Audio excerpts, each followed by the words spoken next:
Es esencial que ustedes puedan captar cuáles han sido los motivos y el espíritu de la reforma Mitir Judes que ha llevado a cabo el Papa Francisco y que ha entrado en vigor el 8 de diciembre del año 2015. Esta reforma es sobre el proceso de nulidad, no es una reforma sobre el matrimonio, ni una reforma sobre las causales de nulidad, sino en la forma de ejecutar el proceso. Las razones esenciales las dice el propio Papa, considerando tanto las situaciones de hechos en las cuales se registraba una lenta definición del juicio con perjuicio para los fieles, obligados a una larga espera respecto a una palabra clarificadora sobre su estado de vida. Y también ha sido una petición de los padres del sínodo extraordinario llevado a cabo en el mes de octubre de 2014, los cuales decían que debían los procedimientos para el reconocimiento de los casos de nulidad debían ser mucho más accesibles y ágiles. Hay que tener en cuenta que teníamos un procedimiento del proceso de nulidad muy lento, con grandes garantías jurídicas en un sistema procesal derivado prácticamente del siglo XIX y inicios del siglo XX, que hacía que el proceso fuera excesivamente lento. Al mismo tiempo, no solamente nos encontrábamos con esta lentitud, sino que era un sistema muy garantista. Se necesitaban 3 jueces, no servía una sola sentencia, sino que eran necesarias 2 sentencias iguales, por lo cual la segunda instancia judicial siempre era obligatoria. Esto impedía, dado que los jueces tienen que ser mínimamente licenciados en Derecho Canónico, impedía que muchísimas diócesis o vicariatos no podían tener tribunales, alejando la justicia, podríamos decir, del ámbito donde viven las personas. También era un sistema que se había tecnificado, posiblemente en exceso, hecho que dificultaba también la formación de los tribunales. Entonces el Papa ha hecho una reforma que tiene como finalidad simplificar tanto la formación de los tribunales como el propio proceso en sí mismo. Hay que decir también, y esto es importante que lo conozcan, no existe un proceso matrimonial. En este momento existen 6 tipos de procesos matrimoniales. A veces hablamos así de una manera genérica, ¿no? Pero la reforma incide esencialmente en 3 procesos: en el proceso ordinario de nulidad, en el proceso documental de nulidad y en un nuevo tipo de proceso que antes no existía, pero que ahora se va a estipular, que es el proceso más breve ante el obispo, no ante el tribunal eclesiástico. Esto lo explicaremos a lo largo del curso, todos estos detalles. Tened en cuenta que también la propia Amoris Laetitia, en el punto 244, ha incidido en que era necesaria esta reforma, bien porque la habían solicitado los padres sinodales, que querían que fueran mucho más accesibles y juicios los procedimientos para el reconocimiento de los casos de nulidad. Y decía incluso la Amoris Laetitia, ¿no? Es que la lentitud de los procesos irrita y cansa a la gente, ¿no? Y no era necesario, porque después vamos a ver que en la práctica forense la inmensa mayoría de los casos examinados eran declarados nulos, exactamente sobre el 95%. Y la segunda instancia, contradicciones con la resolución de la primera, no llegaban ni al 5% de los casos, pero el 100% tenían que pasar por estos procedimientos. Entonces ha incidido en hacer esta simplificación de los procedimientos, pero la reforma va mucho más lejos que simplemente simplificar algunos procedimientos.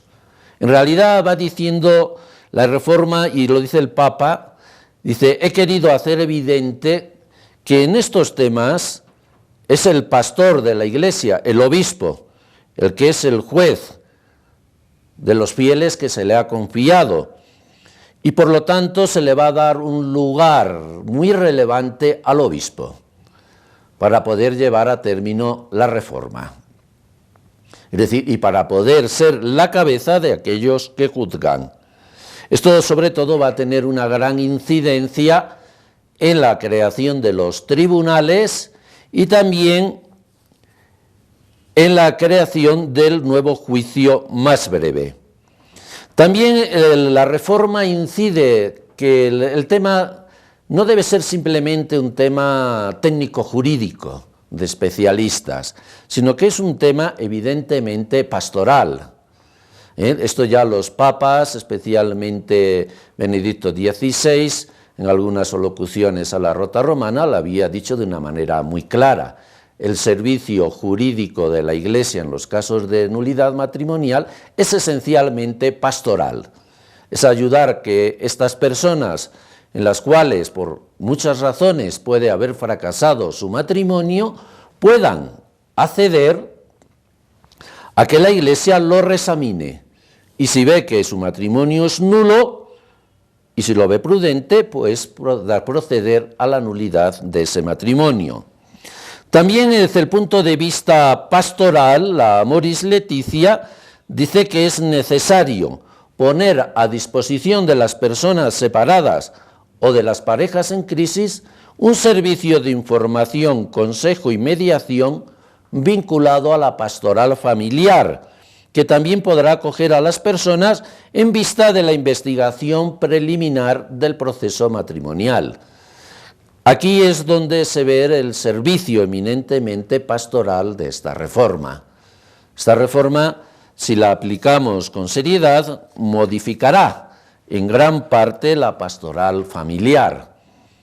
Pensad que tanto para las parejas en crisis como para aquellos que ya han fracasado, tener este servicio de información, consejo y mediación con una formación técnica de sus operadores puede ayudar muchísimo, bien a que ciertos matrimonios se puedan reconciliar, asumir sus dificultades y crecer tanto en el matrimonio como en la fe, y otros que han fracasado y era evidente que no podía haber otra cosa que el fracaso, porque eran matrimonios que muchas veces que no tienen ni pies ni cabeza, es decir, poderlo llevar a la nulidad matrimonial y también a una formación pastoral que permita que estas personas puedan rehacer su vida.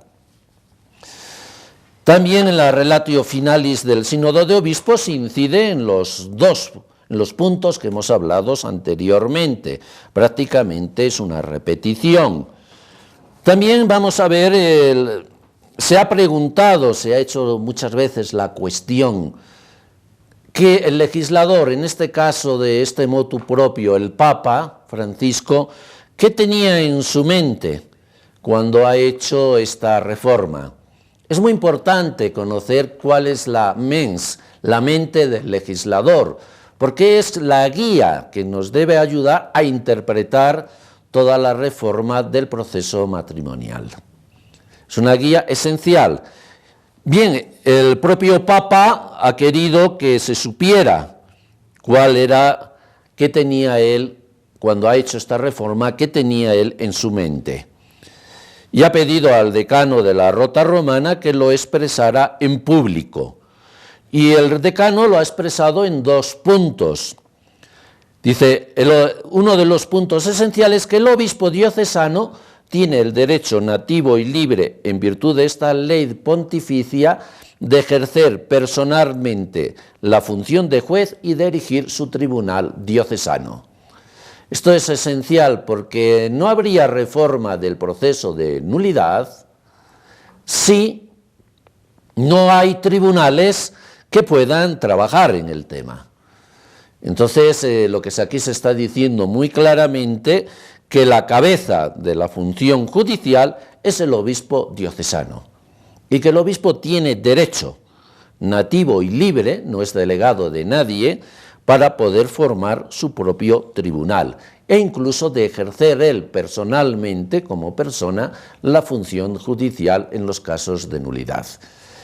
Esto es algo muy relevante porque va a permitir crear tribunales donde antes no los había, y poder hacer que la justicia esté cercana a las personas que acceden a ellas.